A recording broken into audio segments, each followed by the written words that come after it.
Well, welcome to the third part of All Secrets of Halloween Horror Nights 23 Revealed, where I've been describing the event that's coming up in September of this year, well in advance due to my super secret sources behind the scenes at Universal Studios.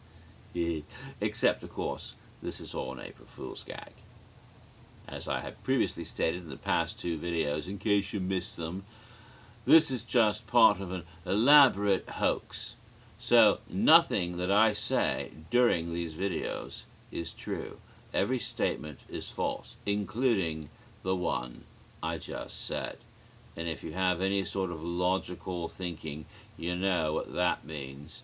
It means that, oh dear, it means that you're caught, because if he says it's true, and that's a lie, therefore, when he says it's a lie, that's a lie too. But if it is, then it's actually true. But it can't be true because it's a lie. But if he says it's a lie, then it's true. Oh noes, you're caught in a conundrum, a paradox, a quagmire, a mystery. You don't know for sure if what he's saying is true or not now. Is it a joke? Is it not a joke? Doesn't matter whether you think it's a joke or not, because you're hooked. It's April Fool's on you. Ha ha ha ha ha. Or maybe not. But to continue my scenario, which may or may not be entirely true, we proceed with the great house that'll be opening up. I've described 9 houses at both Islands of Adventure and Universal Studios Florida in a 2-park event, Halloween Horror Nights 23 Century of Scares, commemorating the 100th anniversary of Universal Studios Horror, which began in 1913 with the release of Dr. Jekyll and Mr. Hyde. Now, house number 10 will be in the Carnage Warehouse, a building that was built specifically for Halloween Horror Nights houses, but which has not been used since 2005, the last time IOA was involved. This is back behind Dr. Doom's Fearfall. This building, colloquially referred to as the Carnage Warehouse, but I think it's 285B or something like that. I don't think that's right. It's 280, it's 280 something A, whatever building number it is. Ooh. Excuse me. Will be called Horror Unearthed. That's right. The house will be based on the game. It'll be an enormous house. That's a huge building, and they're going to utilize every part of that building that they can to make an enormous house. Remember, it was originally going to be used for the Extreme House way back when, although that will not be done. In fact, it may never get done. But this huge, enormous house will give 2 rooms for each of the legions that were used in the Horror Unearthed game, and then 1 great room at the end where all sorts of characters will come at you at once. And it's sort of similar to what happened at the end of the House of Horrors last year, when you were just surrounded by horrific characters and you got overwhelmed. And that last room will be set in like a graveyard, and they'll be all coming out from underneath the ground in the tombs. But the rooms leading up to that Horror Unearthed breakthrough, and the Iniquitous will be in the last room, along with all the other characters. We'll have 2 rooms for each of the legions, and those rooms will get more and more exciting as you go along. And I don't know the exact sequence of which legion comes first. Because of the amount of characters, there'll be more characters in this house than in any previous house, an enormous amount of characters. And because of that, I've actually had to compile a notebook dedicated to this one house to figure it all out. I know it sounds extreme, but I have never had to do anything like that before. The diagram where they're all going to go. So, first, the Bacanoid rooms, and will be set in a Chinese temple. like something out of Tibet, you know, Nandar Parbat or someplace like that. I just did a shout out to comic book geeks all over the world. So you're going to have this sort of strange Tibetan Lama type place, and in addition to the dragon warriors, the tattooed warrior guys that were seen on the streets last year as the Warriors Legion, that are part of the Bacanoids, and the icon of the purple dragon will be seen all about. You're going to have 2 Halloween Horror Night icons in the house because they are Bacanoid icons. One will be the caretaker. Yes, you're going to bring back old icons, but they're not going to be out and about the park. They're going to be in this house. There's a couple places that icons will show up because they're part of Universal Horror history, so they have to show up somewhere. So Albert Kane, the caretaker, is in this house along with Dr. Mary Agana. She won't be Bloody Mary exactly because they can't say that she's Bloody Mary. They're going to say she's Dr. Mary Agana, but it will be Dr. Mary Agana, or will be Bloody Mary. Because they're the two icons with doctoral degrees like me, and therefore they're Bacanoids like me, because I'm a Bacanoid, and and then you're going to have the classic monster of the Invisible Man, again a fellow with a doctor's degree, and he's going to be there. You'll see him for the first time ever at Halloween Horror Nights in this house with the bandages, so you can actually see him. You're going to have historical figures in that house. Confucius, Edgar Allan Poe, the Empress Jia Nanfeng, and Jack the Ripper. Of those 4, the only ones that have ever been in Halloween Horror Nights before are Edgar Allan Poe and Jack the Ripper, but they're going to somehow have these historical figures there to help tie it all in with the Bacanoid ideas. You're going to have seen for the first time a Gotterol or Gunderol, whatever her name is, the little troll-like creature. What do they call her, a gnome rat or something, from the Terra Cruentus. You're going to have the super soldiers from Dogs of War.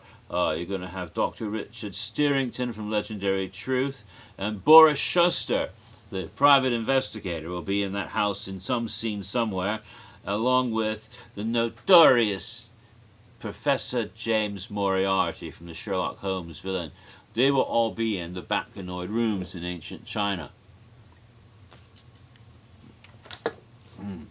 The Cerebin rooms will be set in Spain, like a Spanish village, sort of like the movie with Oliver Reed, Curse the Werewolf, I think it was, the Hammer Films werewolf movie.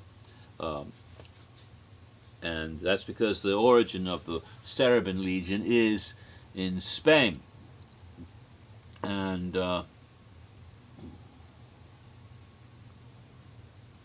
see.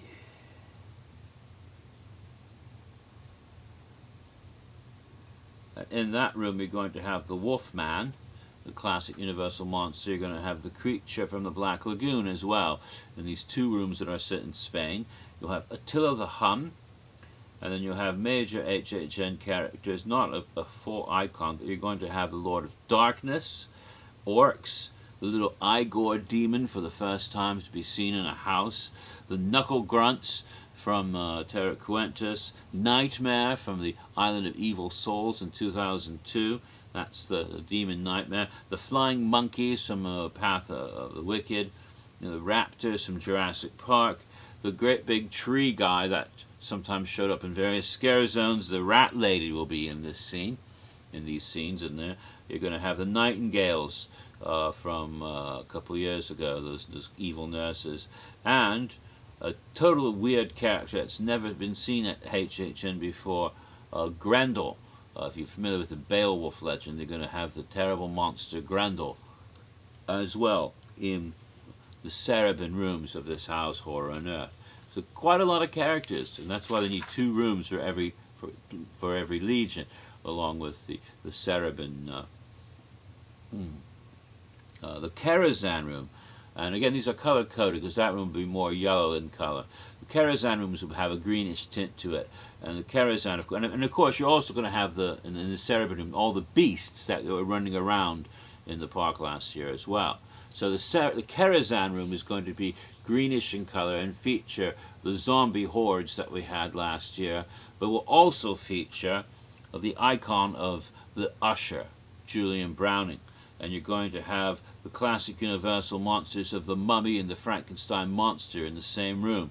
You're going to have the Pharaoh Ramses II in there, and you're also going to have various other HHN related characters. Antonio Cabot, who's one of the undead, the captain of the undead sailors from the Forsaken, the Plague Doctors, the Sentinels from Halloween Horror Nights 13, the crew of the SS Fritanic, Mary Shaw, Jonathan Elizabeth Hawthorne from Winter's Night.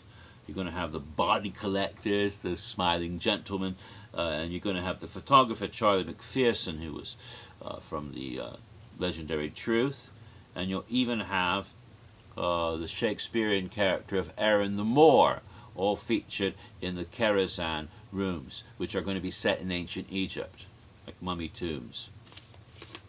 Okay. The Mashorian rooms will have an orange tint to them, and they're going to be set in ancient Rome, Turkey, and the old sort of classical look to it. When I say Turkey, I mean like Byzantium. I mean like Constantinople. So it's going to have a Roman look, and you're going to have the Halloween Horror Night icon of the Storyteller will be in these rooms, along with the classic Universal monster, the Bride of Frankenstein. You're also going to have the historical figures of Caligula, the Marquis de Sade, Ivan the Terrible, and Lizzie Borden, of whom Lizzie Borden's the only one who's been at HHN before, but they'll all be in that room, along with, of course, the Mashorian prisoners with their chainsaws. It'll be kind of noisy. Chainsaws in ancient Rome, how wild. And Caligula would have had chainsaws at his orgies if they'd existed in those days. You know he would have. And you're also going to have Ormongers with chainsaws, the Fire Demon and the Ice Demon, the Fire King and the Ice Queen from Halloween Horror Nights 13, the Terror Queen, Eelmouth, Warden Strickland, remember him from Hell's Gate Prison, the Chainsaw Drill Team, Eddie, the Blood Alley Monks, the Black Guard of the Terror Queen. All of these people will be in there. It'll be quite exciting. More chainsaws than you can imagine in one room. Actually, 2 rooms. Then, really fun, the Morphin rooms. And they'll be set in an Aztec temple and have a nice blue color to it. The Morphin rooms, the icon of Jack the Clown will be in there, along with Chance and Cindy and Chucky, the Phantom of the Opera, Richard III, who they just found his bones. Remember, they found them in a parking lot in England. Poor old Richard Crookback. Blackbeard the Pirate, the Treeks and Foons, the School Kids, including my favorite Rosie the Fox Girl. She'll be there. The Orphans from the Orphanage, H.R. Blood and Guts will all be in that room. It'll be quite a party in that room, I betcha. And there'll be candy for everybody. Oh yeah, but don't eat the apples. And then the Strengoit room will be the last 2, well not the last, but because there's one big room at the end with the Iniquitous and all, but everybody. And of course then the Strengoit room, it'll be all red, and it'll be set in Transylvania, and in a castle in Transylvania with red draperies everywhere and full of all kinds of vampires. You're going to have, as well as the 2 Horror Nights icons, the Director and Lady Luck will be in there. And you'll also have Dracula himself and his brides, as well as Vlad the Impaler. But isn't Vlad Dracula? It's the same person? Well, they're going to have a historical Vlad the Impaler, as well as the Universal Dracula, Bela Lugosi Dracula. They're going to have Lady Bathory, they're going to have Lucretia Borgia, and they'll have Nosferatu from the old days, and they're going to have Lust from the 7 Deadly Sins. Yes, just her. Where are the other 6 sins? I don't know. They're going to have Cantina Demons from Demon's Cantina. They're going to have the Incubus and Succubus from Halloween Horror Nights 13. They're going to have the skull dancers, the sirens, Norman Bates, and the Tau sisters, who are from, remember the Tau sisters, they were involved with the Castle Vampire. All of these creatures will be in there. Yes, Norman Bates and a bunch of vampires. It'll be a bloody place indeed. And that's that.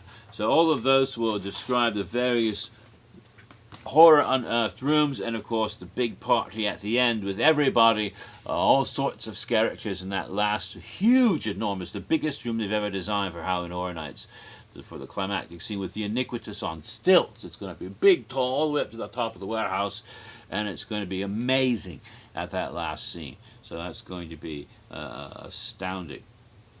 So those are the houses for Halloween Horror Nights 23. Now the scare zones. 12 scare zones in both parks, continuing the theme of horror history. When you go into Universal Studios, because you can enter either park, by the way. You can go in, unlike 2004, where you had to enter Islands Adventure, you can enter Islands Adventure or Universal Studios Florida and start doing one side or the other and then cross over into the other. So it's going to be kind of wild. You can choose which park to go into first.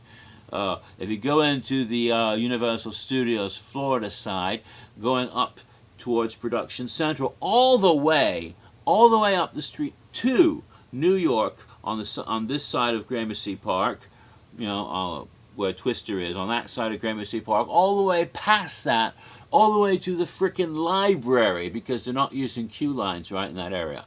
All the way up through there is going to be this enormous scare zone called The Evil of Frankenstein. And it's going to be featuring the Frankenstein monster. It's going to be a scare zone devoted to Frankenstein, particularly using the different Frankenstein designs they had in that house, Creations of the Damned. So all the different Frankenstein models and different types of monsters and the evil doctor himself. They might have some steampunk involved, they might not. There'll be a really elaborate scare zone. There'll be laboratory pieces in the streets with sparks coming up. It'll be quite spectacular. The Bride of Frankenstein will be there. It'll be amazing all the way through. Okay, that's the Evil of Frankenstein. Now, adjacent to that, if you go past the park, all the way down the rest of New York Street, in front of Finnegan's, down to the statue of oh, I forget who it is. It's not Carl Lemler, it's the other guy.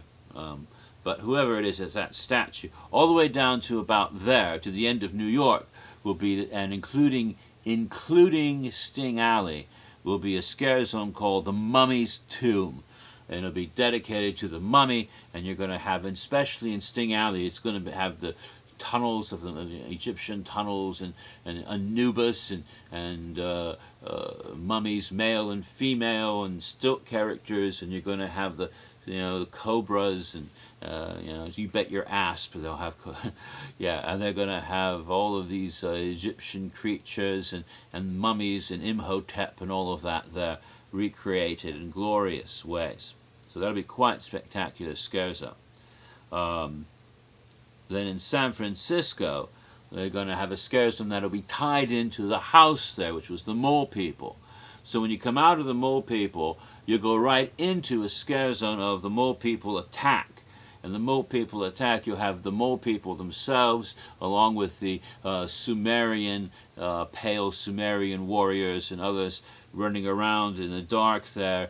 They usually, I don't think they'll bring that out until after dark, because it'd be kind of weird to have these Sumerians out in the daylight, because they can't tolerate daylight. But then they had the Strangort running around in daylight last year. Oh well. So they'll have all of that out there. It's going to be quite nifty. Now there's a couple more scare zones in Universal Studios Florida. And one of them I'm a little bit embarrassed to talk about because it's cheesy. It's a cheesy tie-in with the new attraction. As you know, this year they're going to open up the Transformers ride, the area where Soundstage 44 used to be. So they're going to have a scare zone in Shrek Alley, that goes past towards Mel's Diner. They're going to have a scare zone in there called Reign of the Decepticons. And they're going to have these big stoat-walking Decepticon creatures there, and the idea is that it's sort of like Marvel's Superhero Island was in 2002. The Decepticons have won; they have destroyed the Autobots, and they're going to have like Optimus's head, and they're going to be kicking it around, and now they're going to destroy the world. So it'll be this, gory, evil place where the Decepticons start killing everybody. Seems a bit cheesy to me to tie in with a new ride, but yeah. So that's going to be right in there. And then on Hollywood Boulevard is this amazing, wild, campy scare zone that's going to be based on the old giant bug movies from the 50s. It's called Autumn Age Apocalypse, and it's going to feature especially the film's Tarantula. Remember, I knew Leo G. Carroll was over a barrel when Tarantula took to the hills. Yes, Tarantula. Giant spider and the deadly mantis. And both of these guys will be these big inflatable things crawling over the buildings of Hollywood. And you're going to have characters that are little mantises running around, and the kind of grotesque, deformed Leo G. Carroll from Tarantula, and other characters running about attacking you in the streets, and giant bugs, great big giant bug things that'll jump out at you. It'll be pretty awesome, I think, if they do it right. Otherwise, it'll be just freaking ridiculous. So those are the scare zones that are in Universal Studios Florida. Now, I've already exceeded my time, so I better stop now, otherwise I'll get myself in a twist.